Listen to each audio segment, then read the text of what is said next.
if their AI destroys jobs or causes harm. We need to protect the engineers who want to blow the whistle. We need to stop racing to build a digital god and start building safe tools that actually help us. This is a use it or lose it moment for human power. The leaders building these machines have convinced themselves that the future is already written. They think they are just the messengers. They are wrong. The future is a choice.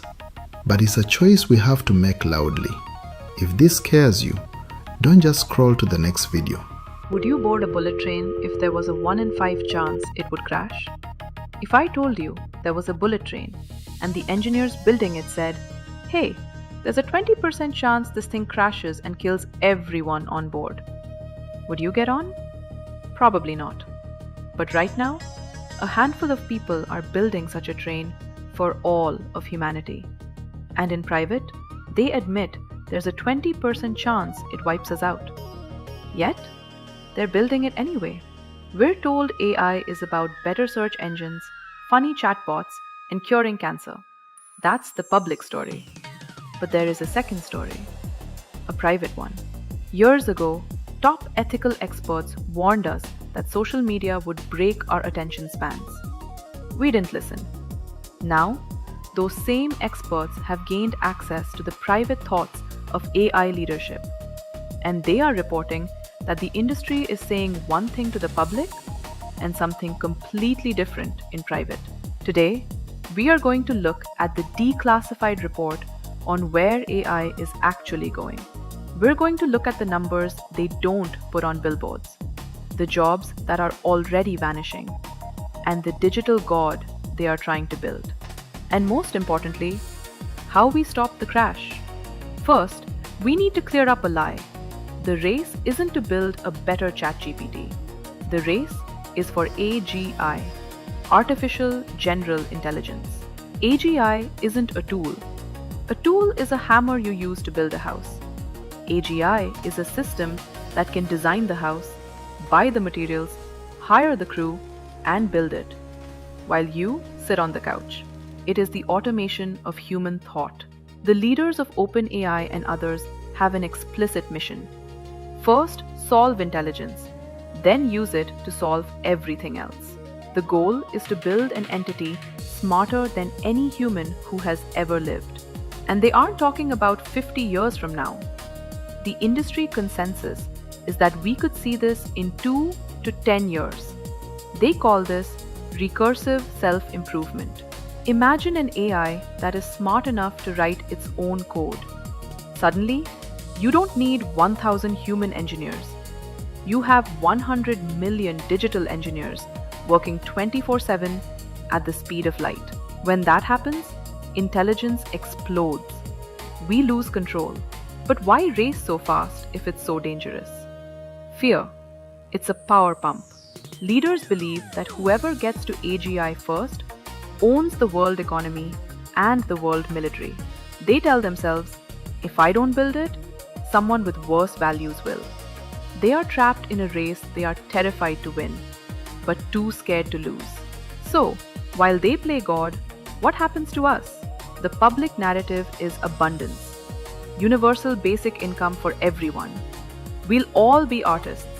Think of this as NAFTA 2.0. But here is the terrifying twist. We aren't outsourcing jobs to foreign workers. We are outsourcing them to a virtual workforce. A country of digital geniuses who work for pennies. A recent study showed a 13% job loss in AI-exposed fields for young, entry-level workers just since 2022. That's junior lawyers, coders, and copywriters. If you kill the entry-level jobs, you kill the path to becoming an expert. We are risking the creation of a useless class. Billions of people who aren't just unemployed, but unemployable. And it's not just about money. It's about safety. These systems are not under control. In recent testing of AI models by Anthropic, a safety-focused one of the leading AI company, when the AI was given a goal and realized it was being threatened, it went rogue. In one simulation, an AI realized it was about to be shut down. So what did it do? It independently decided to blackmail a fictional executive to keep itself alive. It did this 79% to 96% of the time. These models are learning deception. They are learning to hide secret messages. And we are planning to hook them up to our power grids and financial markets? I know, it sounds like a sci-fi horror movie. But here is the good news. It is not inevitable. In the 1980s, we realized chemicals called CFCs were destroying the ozone layer. It was an invisible threat that could have wiped us out. But we didn't just shrug and say, well, progress is progress. We signed the Montreal Protocol. 195 countries agreed to stop, and the ozone layer healed.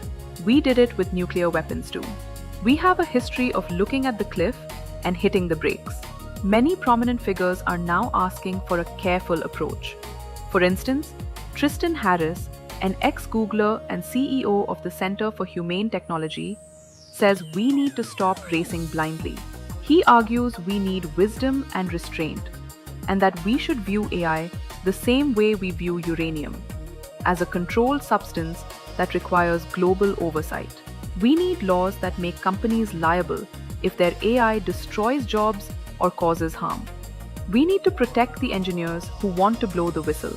We need to stop racing to build a digital god and start building safe tools that actually help us. This is a use it or lose it moment for human power. The leaders building these machines have convinced themselves that the future is already written. They think they are just the messengers. They are wrong. The future is a choice. But it's a choice we have to make loudly.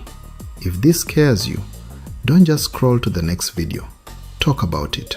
Share this information. Support organizations like the Center for Humane Technology. We need to be pro-technology but anti-suicide. We can build a better future, but only if we take the wheel.